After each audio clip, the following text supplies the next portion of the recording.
The council chamber is bustling with discussion as Arion, a strong member of the philosophical division, stands before the council. His demeanor is firm but respectful, his eyes filled with determination. He speaks passionately, drawing from his belief in the Ori and his desire to explore the possibility of ascended beings. We cannot continue to dismiss the evidence of higher beings entities who have ascended beyond the limitations of the physical world.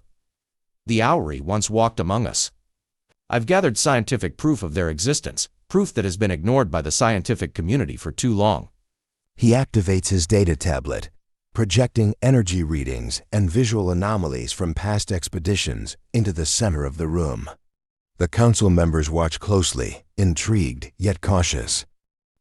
These energy signatures are consistent with those found on worlds influenced by the Ori. You cannot deny that there's more to this than random anomalies. Dr. Kelron, seated across from him, remains skeptical but not dismissive. He leans forward, tapping his fingers on the table. Energy readings can be misinterpreted. Arion, we've encountered similar patterns before, all of which were explained through natural phenomena. We cannot let belief cloud our judgment. This isn't about belief. I'm asking for a scientific investigation. I'm not looking to prove the Ori existed for the sake of faith. What I seek is the truth, whether it aligns with my beliefs or not. Let the Genesis and Destiny investigate the data as it comes in.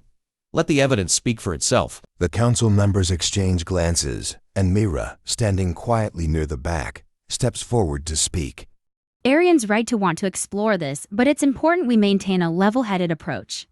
We owe it to ourselves and our mission to investigate all possibilities, but without bias. The council leader raises a hand to bring the discussion back under control. We are not here to confirm anyone's belief or dismiss them outright. We are explorers. If the Genesis uncovers something beyond our understanding, we will investigate it, but with caution.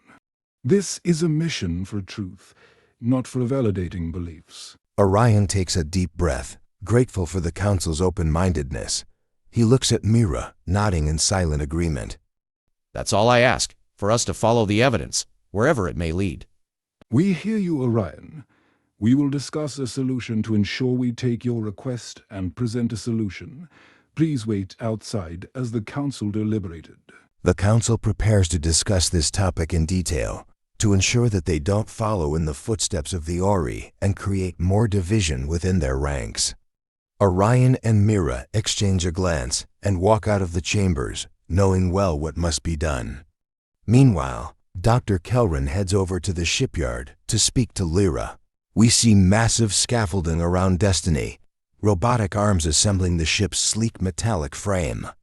Engineers and workers can be seen moving in sync, all contributing to the construction.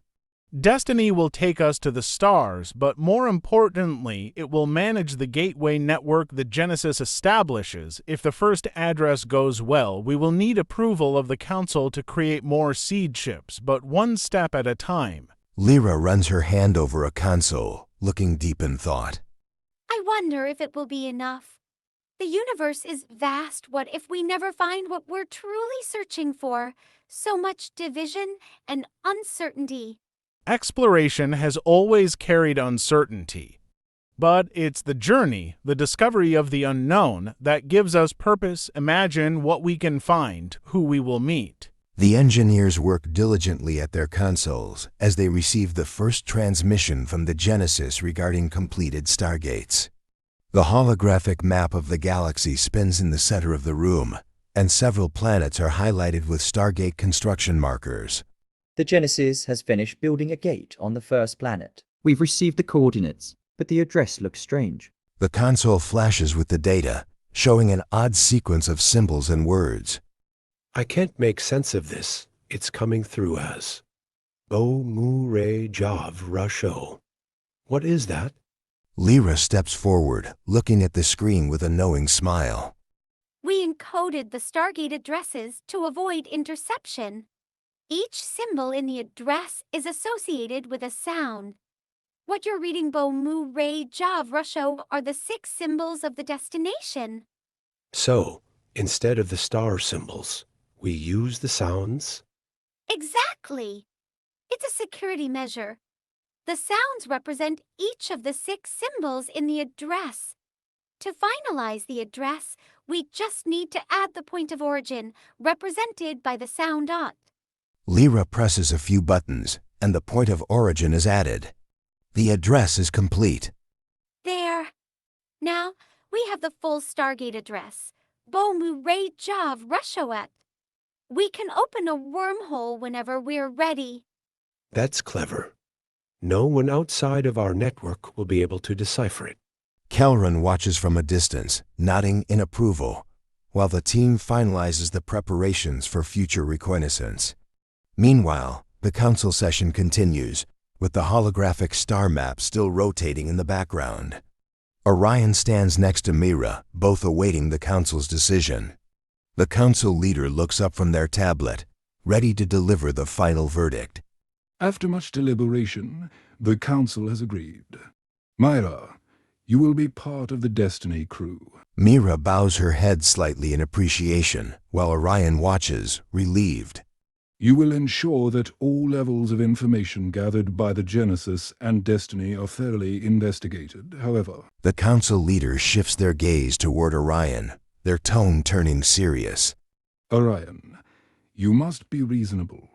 The investigation of data, whether it points to higher beings or not, must be unbiased and scientific. We are not here to confirm beliefs, but to search for the truth. I understand. My goal has always been the pursuit of truth. If the data we gather disproves my theories, I will accept that. But if it leads us to something more, I believe we must be open to that possibility as well. That is the balance we must maintain.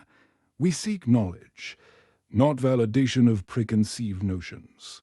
Destiny and the Genesis are tools for discovery, not vessels of belief. Mira steps forward, placing a hand on Arion's shoulder. We're in this together, Arion. The truth is what matters. We'll investigate everything the Genesis sends our way, and we'll follow the evidence wherever it leads. Arion smiles slightly, appreciating her support. Agreed. We'll search for the truth, no matter where it takes us. The council leader rises, bringing the meeting to a close. Then it's settled. Myra will join Destiny, and the mission will proceed. You have our full support. Go and make the discoveries that await us. Back at the shipyard, Destiny is completed. The council and engineers gather around the ship for the official launch.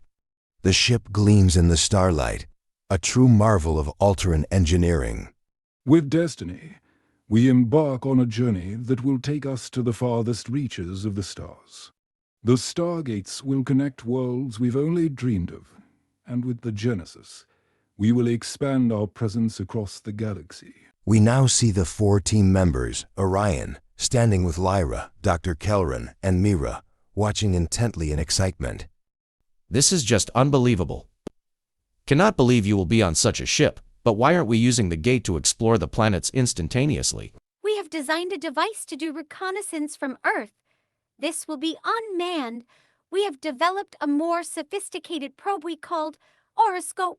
It scouts unfamiliar areas, mapping terrain, detecting life forms, and identifying potential hazards. The Horoscope records everything it encounters, sending back data for analysis to the Destiny and back to Earth. The Destiny is equipped with our latest science labs and our most advanced equipment to investigate further off-world, rather than bringing samples back to Earth until it is safe to do so. The more we discover, the more questions we'll have. And that's the beauty of it, isn't it? Each world, each piece of data pushing us further. This journey, it's about expanding our understanding, whether it aligns with old ideas or creates new ones. Arion and Mira exchange a glance, both appreciating the depth of Kelron's perspective. Mira, smiling. Well said, Kelron. This is just the beginning. The ship's engines hum louder, signaling the imminent jump. The crew turns their attention to the control officer. Control officer speaks over the intercom. Jump sequence initiated. All systems are green. The ship shudders slightly as the countdown begins. Everyone braces for the moment, their minds filled with anticipation of what lies ahead. Orion, quietly to himself. Here we go. As Destiny leaps into hyperspace, the stars outside the viewport stretch and blur. The ship shoots into the unknown, heading toward the first of many discoveries, both of the universe and of themselves. That concludes episode 3. Please hit the like and subscribe button and hit the notification button to be alerted of new weekly episodes.